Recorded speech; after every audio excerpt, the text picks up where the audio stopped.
మకరం వారికి కనుక చూసుకున్నట్లయితే మీకు ఈసారి మనకు పోయిన సంవత్సరం ఎలా అయితే 3 రాసులు గురువు మారాడు, ఈ సంవత్సరం కూడా 3 రాసులు మారుతున్నాడు.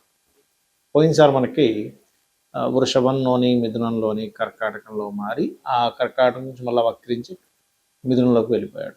అలాగే ఈ సంవత్సరం కూడా మనం లాస్ట్ టైం వక్రగతి గురించి చెప్పుకున్నాం కానీ 3 రాసుల గురించి చెప్పుకోలేదు. కాబట్టి మీకు 6వ స్థానంలో, అంటే మీ యొక్క మకరం నుంచి 6వ స్థానంలో గురువు జూన్ 1 వరకు ఉంటూ, జూన్ 2 నుంచి అక్టోబర్ ఎండింగ్ వరకు సప్తమంలో ఉంటూ, అక్టోబర్ ఎండింగ్ నుంచి ఆల్మోస్ట్ నవంబర్ 1 నుంచి నవంబర్ అండ్ డిసెంబర్ 2 మాసాల్లో కూడా గురువు మీకు సింహరాశిలో ఉంటాడు. దాని తర్వాత అక్కడి నుంచి మళ్ళీ కర్కాటకంలోకి వెళ్ళిపోతాడు. That is different thing. అయితే ఇక్కడ దీని మూలంగా మీకు కలిగే ఫలితాలు ఏమిటి, ఎటువంటి విషయాల్లో మీరు జాగ్రత్తగా ఉండాలి, ఏ దేవతారాధన చేసుకోవాలి? ఎందుకంటే ఈసారి గురువు కాదు, తన స్వరూపం పూర్తిగా మారింది.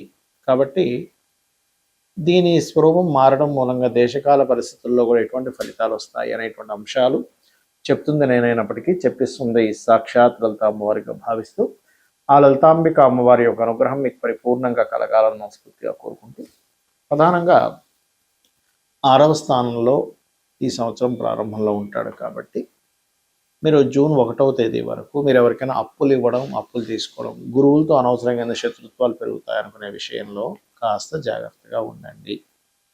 ఇక రెండవ విషయం ఏంటంటే, అక్కడ ఉండేటువంటి గురువు కొంత ఫైనాన్షియల్ గ్రోత్ అయితే ఇస్తాడు, అప్పు మూలంగా డబ్బులు ఇస్తాడు, ఫైనాన్షియల్ గ్రోత్ ఇస్తాడు, ఎట్ ది సేమ్ టైం శత్రుత్వాలు కూడా ఇస్తాడు. అది కొంచెం చూసుకోవాలి. ఇక రెండవది, జూన్ 2వ తేదీ నుంచి అక్టోబర్ ఆఖరి ఎండింగ్ నెల వరకు కూడా మీకు గురువు సప్తమంలో ఉంటాడు.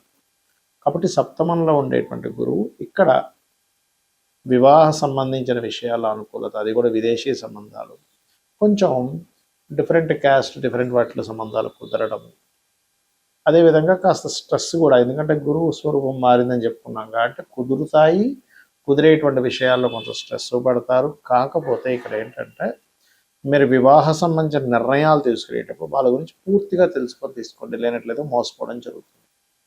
ఇక గురువు మనకి నవంబర్ 1వ తేదీ నుంచి ఒక 2 నెలల పాటు మనకి నవంబర్ డిసెంబర్ మాసాల్లో సింహంలో ఉంటాడు. దాని తర్వాత వక్రిస్తాడు. సింహరాశిలో ఉండేటువంటి గురువు ఏమిటి అంటే, ఇక్కడ ప్రధానంగా ఇది ఒక రకంగా ఇన్సూరెన్సెస్ మూలంగా కలిసి రావడము, ఇలాంటివన్నీ ఇస్తాడు. కాకపోతే వాహనం మీద వెళ్ళేటప్పుడు మాత్రం ఖచ్చితంగా జాగ్రత్త వహించాలి ఇక్కడ. ఇక మీరు నిత్యము చేయవలసిన దేవతారాధన, లలిత అమ్మవారి యొక్క ఆరాధన చేయండి. ఆన్లైన్ త్రూగా ధనయోగాలు బాగున్నాయి, ఆన్లైన్ లేదా బిజినెస్ చేసేటువంటి వారికి. అలాగే మరొక విషయం ఏంటంటే, నవగ్రహాల్లో శని, రాహు, కేతు, గురు, ఈ 4 గ్రహాల దగ్గర దీపారాధన చేయండి, ఖచ్చితంగా మీకు బాగుంటుంది. అయితే ఈ గురువు యొక్క స్వరూపం మారిందని మనం చెప్పుకుంటూ ఉన్నాం. లాస్ట్ ఇయర్ కూడా గురువు 3 రాసులు మారాడు. వృషభము, మిథునము, అదేవిధంగా కర్కాటకంలోకి మారాడు. ఈసారి మిథునము, కర్కాటకము, సింహం, అంటే ఏం లేదు, మరి కర్కాటకంలోకి వచ్చాడు కదండి, మళ్ళీ వెనక్కి వెళ్ళాడు. అలాగే ఈసారి కూడా ఏంటంటే, మిథునము, కర్కాటకము, సింహంలోకి వచ్చినటువంటి గురువు మళ్ళీ వెనక్కి వెళ్ళి మళ్ళీ కర్కాటకంలో సెటిల్ అవుతాడు.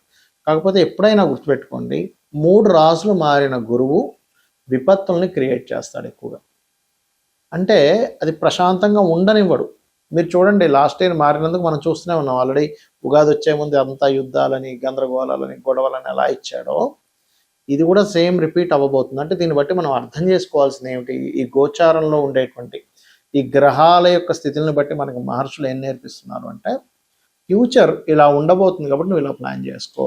అంటే ఇప్పుడు మనకు చూడండి, యూట్యూబ్లో వాటిలో యుద్ధం ఆగిపోయింది అని పెడతాడు, మళ్ళీ వెంటనే యుద్ధం ఆ స్టీమర్ మీద ఏదో బాంబు వేశారట, ఈ ఎయిర్పోర్ట్ మీద బాంబు వేశారట అంటూ ఉంటారు. దీని గురించి ఆల్రెడీ నేను ఒక 2 నెలలు 3 నెలల క్రితమే చెప్పాను. ఏమంటే, యుద్ధాలు వస్తాయి, ఆగుతున్నట్టు అనిపిస్తాయి కానీ ఆగవు. ఇది చాలా పెద్ద యుద్ధమే, ఒక రకంగా చెప్పాలంటే ప్రపంచ యుద్ధం లాంటిదే. ఇది 3వ ప్రపంచ యుద్ధమే అనుకోండి. ఎందుకు అంటే, ఇక్కడ జూపిటర్ ఎప్పుడైనా 3 రాసులు మారుతున్నప్పుడు ప్రాణ నష్టం అధికంగా జరుగుతుందని చెప్పారు. అందులో ప్రత్యేకంగా మనకి చెప్పినటువంటి విషయాల్లో ఈసారి గురువు రాజు అయినందుకు, గురువు రాజై మనకి ఎప్పుడైతే మిథున రాశిలో సంచారంతో ప్రారంభమైనందుకు, మిథున రాశి అనేటువంటిది 2 మనుషుల్ని చూపిస్తుంది, అది స్త్రీ పురుషుల్ని. కాబట్టి దీనివల్లనే మనకి గొప్ప గొప్ప వాళ్ళు కొంత వాళ్ళ సీక్రెట్ లైఫ్స్ బయటపడటము, వాయువులో ఒక రకమైనటువంటి ఇబ్బంది రావడము, యుద్ధం మూలంగా మనకి శాస్త్రాల్లో చెప్పింది ఏంటంటే 7 కోట్ల మంది జనాలు నశిస్తారు అనేటువంటిది ఉంది. మీరు కనుక చూసుకుంటే గతంలో ఒక 5-6 ఏళ్ల క్రితం కూడా ఇలాంటి సిచ్యువేషన్స్ వచ్చినప్పుడు, అప్పుడు కోవిడ్ టైంలో నేను మన యూట్యూబ్ ఛానల్లో ఉంటుంది, వెనక్కి వెళ్తే కనుక 5-6 ఏళ్ల క్రితం ఇంతమంది నశిస్తారు, ఈ రాశిలో ఇలా మారుతుంది కాబట్టి నేను అప్పుడు దానికి శ్లోక సహితంగా కూడా చెప్పాను దాని యొక్క అర్థం 5-6 ఏళ్ల క్రితం. అప్పుడు కూడా అందుకే కోవిడ్ వల్ల చాలామంది ప్రాణ నష్టం జరగడం మనం చూసాం.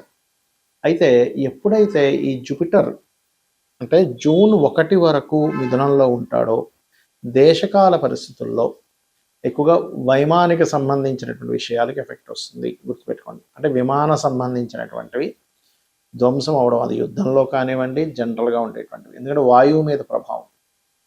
అలాగే మరొకటి ఏంటంటే వాయువులో ఒక రకమైనటువంటి నెగటివ్ ఇది రావడం వల్ల ఏంటంటే అయ్యో వాయు కలుషితం అయిపోయింది ఇలాగా.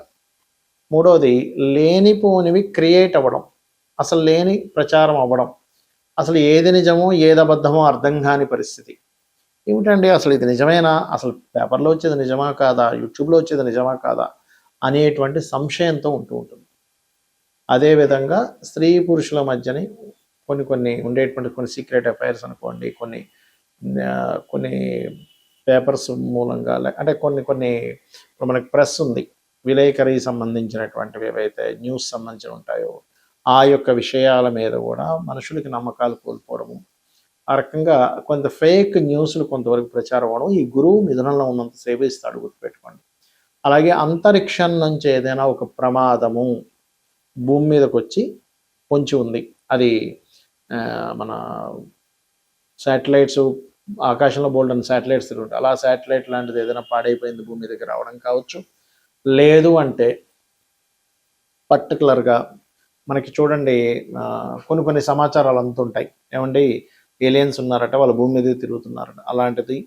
అంటే ముఖ్యంగా ఏంటంటే భూమి మీదకి ఏదైనా అంతరిక్షం నుంచి వచ్చి భూమి మీద పడడం అనేటువంటిది జరగనుంది, దానివల్ల కూడా కొంత నష్టం ఉంది, గుర్తుపెట్టుకోండి. ఇది కర్కాటక రాశిలో మన మిథున రాశిలో ఉన్నంతకాలం, అంటే కర్కాటకానికి ముందు మిథున రాశిలో గురువు ఉన్నంతకాలం ఈ యొక్క ప్రభావం చూపిస్తూ ఉంటుంది. ఇక ఇక్కడి నుంచి కర్కాటకంలోకి జూన్ 2 నుంచి అక్టోబర్ 31వ తేదీ వరకు అక్కడ ఉంటాడు, 30వ తేదీ వరకు ఆల్మోస్ట్. ఇక దాని తర్వాత నవంబర్ 1వ తేదీ నుంచి సింహంలోకి వెళ్ళిపోతాడు. కాబట్టి ఈ కాంబినేషన్ ఏదైతే ఉందో అక్టోబర్ ఎండ్ వరకు, జూన్ 2 నుంచి అక్టోబర్ ఎండ్ వరకు ఉండేటువంటి ఈ కర్కాటక రాశిలో గురువు ఉన్నందుకు ఈ సమయంలో మీరు చూడండి ఎక్కువగా జల సంబంధంగా, ఆల్రెడీ గురువు మీకు మిథునంలో 12-15 డిగ్రీలు ఎప్పుడైతే మారిపోయాడో జల సంబంధించిన వాటి మీద పెరిగిపోయింది, ఇంకా పెరుగుతుంది. అయితే ఆ సమయంలో యాక్సిడెంట్స్ విపరీతంగా అవుతాయి. అందుకని మనం వాహనం వెళ్ళేటప్పుడు కాస్త అప్రమత్తంగా ఉండండి. ఇంటి నుంచి మనం బయలుదేరేటప్పుడు 1-4 సార్లు మనం ఎక్కడికి వెళ్తున్నాము, సరైన వాహనమా కాదా, సరైన సమయంలో బయలుదేరుతున్నాము, లేదా దుర్ముహూర్తాల్లోని వీటిలో బయలుదేరుతూ ఉంటాం, దుర్ముహూర్తము గండము ఈ సమయాల్లో, అటువంటి సమయాల్లో బయలుదేరకండి, ఎందుకంటే అది లింక్ ఉంటుంది అక్కడ.